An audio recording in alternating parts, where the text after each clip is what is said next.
రాష్ట్రంలో కూటమి ప్రభుత్వం ఏర్పాటైన తర్వాత డిఎస్సి మెగా డిఎస్సి పేరుతో భారీ పోస్టులు తీసామంటూ చెప్పుకొస్తున్న నేపథ్యం అయితే కనిపించింది. కానీ ఈ మెగా డిఎస్సి దగా డిఎస్సి అంటూ కూడా ఈరోజు వైసీపీ శ్రేణులంతా కూడా ఈరోజు నిరసన కార్యక్రమం తెలియజేస్తున్న పరిస్థితి కనిపిస్తుంది. మనతో పాటు మాట్లాడడానికి స్వాతిరాణి గారు ఆవిడతో కూడా మాట్లాడే ప్రయత్నం చేద్దాం. మేడం గారు చెప్పండి, ఎలా చూడాలి ఏంటి ఈ యొక్క డిఎస్సిలో ఎన్నో అవకతవకలు జరిగాయంటే ఎలా చూడాలి ఏంటి? ఇది మెగా డిఎస్సి కాదు, ఇప్పుడే అందరు చెప్పినట్టు దగా డిఎస్సి. ఇది ఈరోజు ఆంధ్రప్రదేశ్ రాష్ట్రం స్కీములతోటి నడిచే ప్రభుత్వం లేదు. ఈరోజు ఇది స్కాములతో నడుస్తుంది. ఆ తెలుగుదేశం ప్రభుత్వం, తెలుగుదేశం గవర్నమెంట్ ఈరోజు స్కాములతో నడుస్తూ ఉంది. ప్రతి దాంట్లో కూడా స్కామే ఈరోజు.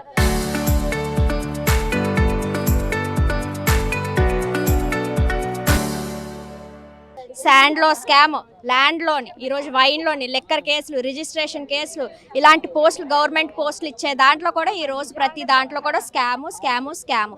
ఈ పోస్ట్ వేస్తే నాకు ఎంత ఇస్తావు, నీకు ఎంత కావాలి, నీకు ఏ పోస్ట్ కావాలి అన్నట్టు ఈరోజు రాష్ట్ర ప్రభుత్వం వ్యవహరిస్తుంది.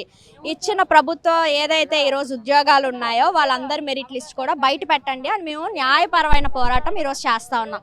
యువత నుంచి ఈరోజు ఏదైతే నిరుద్యోగులు ఉన్నారో వాళ్ళందరూ ప్రశ్నిస్తున్నారు. వాళ్ళందరి తరపు నుంచి ఈరోజు వైఎస్ఆర్ పార్టీ తరపు నుంచి ఈరోజు మేము ఒకటే ప్రశ్నిస్తూ ఉన్నాం. మీరు ఇచ్చిన ఉద్యోగాలను ఏవైతే మీరు జీవో ప్రకారం ఇచ్చారో ఆ జీవోని ఎందుకు మీరు విత్డ్రా చేశారు? మళ్ళీ ఈరోజు ఎందుకు కొత్త జీవోని తీసుకొని వచ్చారు? ఎందుకు లేని గేమ్స్ని ఈరోజు మీరు స్పోర్ట్స్ కోటాలో యాడ్ చేశారు? క్యారమ్స్ కానివ్వండి, టెన్నికాయిట్ కానివ్వండి, లేకపోతే క్రికెట్ లాంటివి, గల్లీలో ఆడే క్రికెట్స్ లాంటివి కానీ, టగ్ ఆఫ్ వార్ లాంటివి కానీ, ఇలాంటి గేమ్స్ అన్నీ కూడా మీరు యాడ్ చేశారు. మరి ఏ ప్రాతిపదికన మీరు ఈరోజు ఉద్యోగాలు ఇచ్చారని మేము అడుగుతా ఉన్నాము. ఒక జిల్లాలోని ప్రవీణ్ అనే వ్యక్తికి స్టేట్ ఫస్ట్ ర్యాంక్ వస్తే ఆయనకి ఉద్యోగం ఇవ్వలేదు. ఈరోజు ఎందుకు ఇవ్వలేదు అడిగితే, ఈరోజు ప్రశ్నిస్తే మీరు స్టడీ సర్టిఫికేట్ వెరిఫికేషన్కి రాలేదు అని చెప్పేసి ఈరోజు ప్రభుత్వం చెప్తుంది. మరి ఆ వ్యక్తి ఈరోజు కోర్టుకు వెళ్ళి కేసు వేయడం కూడా జరిగింది.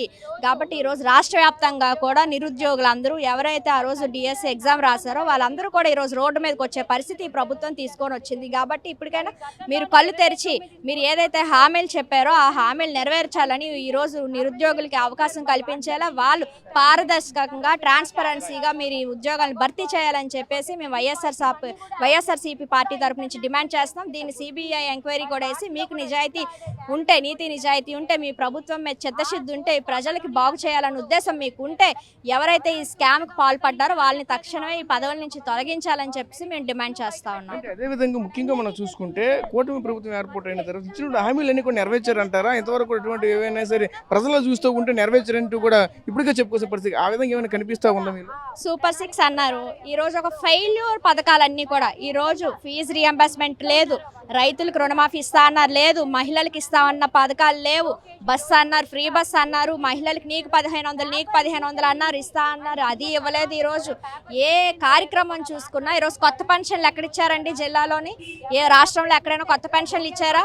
ఆ రోజు జగన్మోహన్ రెడ్డి గారు ఏవైతే కొత్త పెన్షన్లు ఇచ్చారో, ఆ రోజు ఎంతమంది అయితే ఇచ్చారో అవే పెన్షన్లు ఈరోజు ఈ ప్రభుత్వం కొనసాగిస్తూ ఉంది. కాబట్టి ఒకటే చెప్తున్నాం, మీరు ఆ రోజు ఏవైతే అబద్ధపు హామీలు ఇచ్చారో, ప్రజల్ని మోసం చేసి అధికారంలోకి వచ్చారో, మరి అవన్నీ కూడా నెరవేర్చండి. ఈరోజు ప్రజలు గమనిస్తూ ఉన్నారు. ఇప్పటికే 2 ఏళ్ళు గడుస్తూ ఉంది.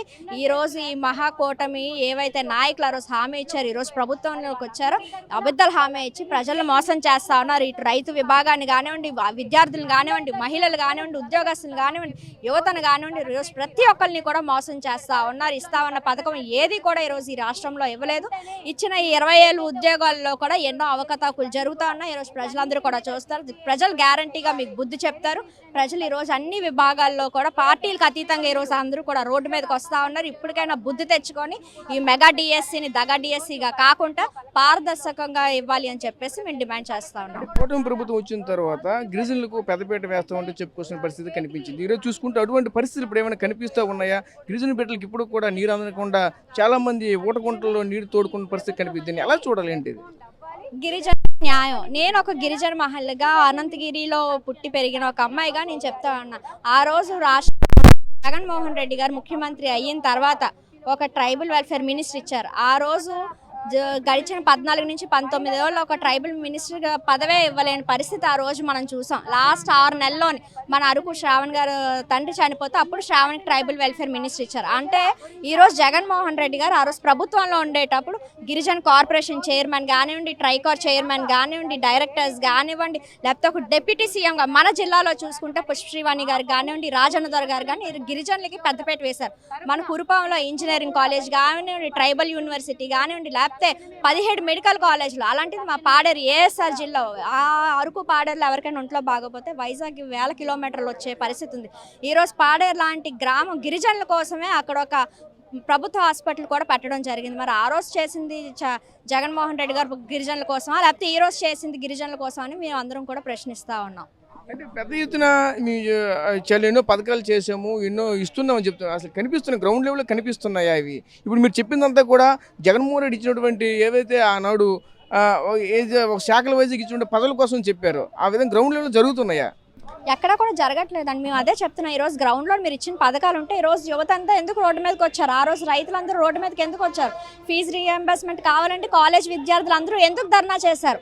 మీరు ఇచ్చిన హామీలన్నీ బాగుంటే ఈరోజు ఎందుకు ప్రజలు మిమ్మల్ని చీకొడతా ఉన్నారు? మనమే గమనించుకోవాలి. మీరు ఇన్ని హామీలు ఇచ్చి ఇన్ని పథకాలు ఇస్తే ప్రజలు ఎందుకు మిమ్మల్ని దగా ప్రభుత్వం అంటుంది, దగా డిఎస్సి అంటుంది, ఎందుకు ఇన్ని స్కాములు బయటపడతా ఉన్నాయి, ఆడియో టేప్స్ బయటకు వస్తూ ఉన్నాయి? మీరే సమాధానం చెప్పుకోవాలి.